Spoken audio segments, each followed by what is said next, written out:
Hello, Gemini. It's umomgtarot, and this is your Who's Secretly Stalking Me tarot card reading. Right, we're gonna look at expose, unveil who is stalking you.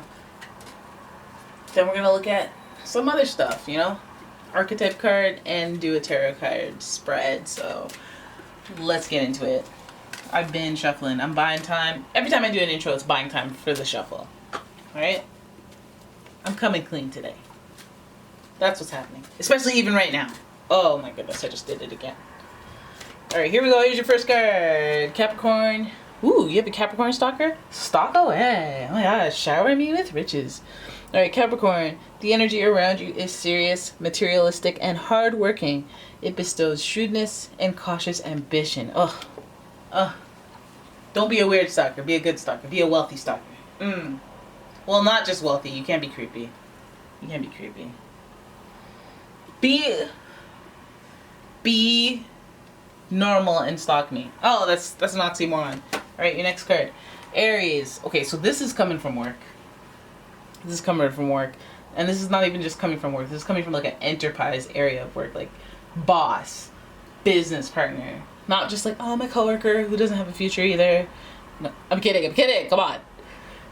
This is like a boss. Like, this is like upper high level. These two. Anyways, Aries, the energy around you is dynamic and spontaneous. Crusading impulsive action is likely. So, between these two, you have somebody, the upper echelons, stalking you, okay? Somebody who gets what they want. They're goal-oriented.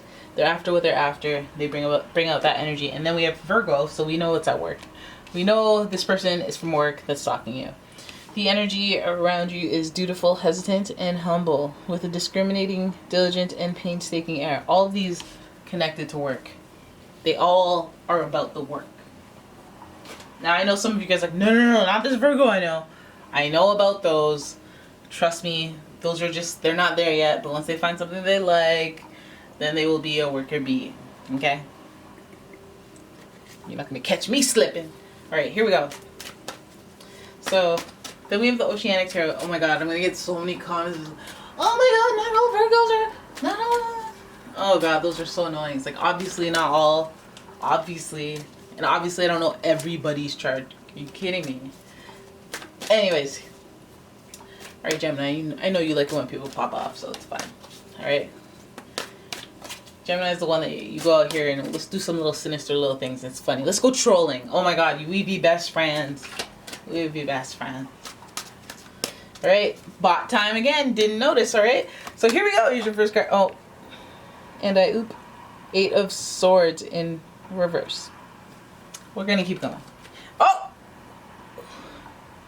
The Ten of Swords. Ten of Swords upright. Hey, look at that. Right? Just to show you that I'm not lying. Alright, okay, so things are turning around. Then we have... Five of Wands. Only wands that I have a problem with. Five of Wands. Okay. Right, then we have... coming back. Eight of Cups in reverse, though. In reverse. Okay, no. Don't worry. Do not worry. Don't panic. Don't be like, forget it, I'm clicking out. Don't do that. Do the opposite of that. Right, and then your next... Oh, the Seven of Swords in reverse. Oh. Oh my god, the bottom of the deck. Three of Swords in reverse. So naturally I'm giving you the side eye just because that Three of Swords was in reverse, and it's so that the sword handles are facing you, so you're the one holding the swords. Okay, so I'm wondering what you did. What did you do? So obviously you know about the stalker because you guys have a history. And then we also have the Seven of Swords here, lost. But again, swords in reverse, looking at you, as well as Eight of Swords in reverse, looking at you. Okay, so Eight of Swords in reverse, restricted. This is the makings of what I don't like as a stalker. Like I feel trapped in my situation. I feel powerless. I feel stuck. That leads them to focus on other people, other things instead of themselves, and that's when we have a bona fide stalker. Okay. But let's have a look at the make model, because I forgot to pull the archetype cards by Caroline Mass. And I want to figure out the make model of this person, because we already have all this swords energy. So I'm like, who are you? Show yourself to me. And I like these archetype cards a lot.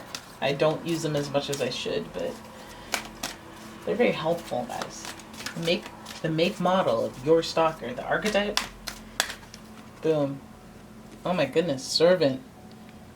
Servant? Any of you guys have maids? Huh. What you trying to get away with?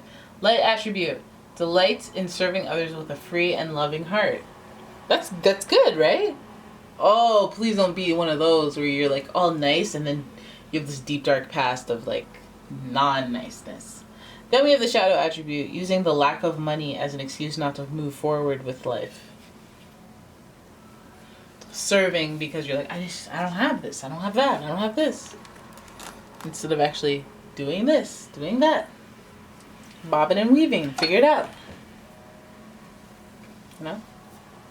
So this person, that would give you energy that like this person is like jealous, or like, since this is like work energy, it's like they feel like not powerless, but I feel like they don't acknowledge the things that they can do to get themselves out of whatever situation they feel stuck in. You know, they think maybe it's your fault. Maybe you have a reason. Maybe you're the reason they didn't get ahead. Maybe that's how they're looking at it. But that's obviously not very healthy. B, that doesn't come from a stable mind, you know, or a rational mind.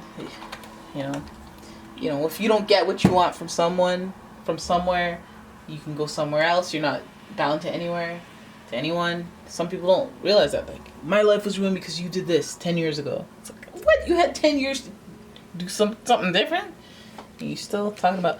Anyways, then we have the 10 of Swords here. Endings. So I guess it was a falling out or something that happened that resulted in, hey, we're done. Slice, slice. Not a gentle, like, all right, let's take a break. Let's reflect. It's more of like, whoosh, done. You know, I felt trapped with you, and then cut, slice. And, you know, the Swords is very, like, conflict-driven. It's very aggressive-driven. It's very, like, you feel trauma after it. So I feel like that's the imprint that that's the imprint of energy that is had on this person that's stalking. You know, maybe they're trying to keep their tabs on you, you know, because they want to keep their enemies close, or they want to make sure they know what's going on from you so they don't get no sneak attacks, because we all see the Swords here. You know, we see the Swords. Okay, I'm not saying you do evil things, okay? I'm just saying you look out for number one, and sometimes that's to the detriment and dismay, you know, of your enemies, which is fine. That's fine by me. I don't want to be your enemy. Then we have the 5 of Wands, competition. I feel like, yeah. I mean, how is it not competition? Maybe, okay, so this person, I feel like you slighted them, or maybe maybe you said something. Maybe you did something to make them look bad in some minor way that you don't know rippled into something bigger. Maybe, you know, it's one of those things where it's like, 5 years ago, I was on the elevator and you snubbed me. From that on, we had beef. And it's like, what? I snubbed you? What are you talking about? I had earbuds in. And I had long hair, so it was covering my ears. You know? Not that scenario, but scenarios like that where you're just like, oh, I didn't even know. Because like, that'll happen to a Gemini all the time. Like, I thought that, and you said you didn't remember me? It's like, and you're like, I didn't remember you, though. Like, what am I supposed to do? Lie? That would be fake. We went to school together. Only Geminis get caught in those situations, though. Then we have 8 of Cups, change, loss, 7 of Swords, wearing a false mask in the relationship, pretending it's all good. It's not all good. This stalker is probably in plain sight. It's not a stalker that has warts and from ancient wherever over the internet's in a different continent. This is a plain sight stalker that's like, oh, everything's cool. They feel stuck in their situation because something you did or an opportunity you took away. This is coming from work, so I'm going to assume it's an opportunity, a gig, a promotion. You know, maybe you got it over them, now they're looking you up. All right, go digging, asking too many questions about what's going on with you. You know, they see you as competition. And we have the 8 of Cups. This is like, yes, it's change, it's transformation, change and transition. but it's more of like a bummed out, need time to reflect. It's like that B plot in Dragon Ball Z where it's like Garlic Jr. Like, I'm not watching that, but other people watch it and they're like, oh yeah, that was cool. It's not good like the Cell games, but it's like good. I'm like, I'm not watching that. I'm here for the action. Garlic Jr. You want me to be scared of somebody who's lower than my knee? I can't. Anyways, the Seven of Swords means that there was wearing a false mask in the relationship again, making it seem like everything is all good. This could be an air sign, Gemini, Libra, Aquarius, just like you, because there's just too much mental activity, too many mind games, too many like, you know, this is like victim mentality to some degree. If we go with the shadow self attributes, like they could be nice and helpful, but again, we have some two-facedry going on here because it feels like they see competition, wearing a false mask, all this work behind it, all this enterprise, so it's competition right there. And this time to back up, be solo, and reflect on stuff that has happened. I feel like they're doing that because something happened. Something that affected them or left trauma in some way where they need to keep tabs on you because you're competition. Alright? So I feel like you can play those games or you can work on your career as a whole outside of the company that you guys both work for. And you could be like, alright, I don't want to play games, so let me open up my own entrepreneur, or let me do research, let me get education, let me call my contacts and find another, you know what I mean? Like, we don't have to play these games, but this person wants to play those types of games. They're in plain sight. Alright? So there it is. That is your reading. I hope you guys enjoyed it. If you did, please give the video a thumbs up. Please subscribe to the channel. Please leave a comment. Share the video. All that jazz. And if you'd like a personal reading, check out the description. Check out the description. There's a link. As well as a link to all the tarot decks that I use in my readings. And yeah, thanks so much for watching. I'll see you guys in the next one. Bye!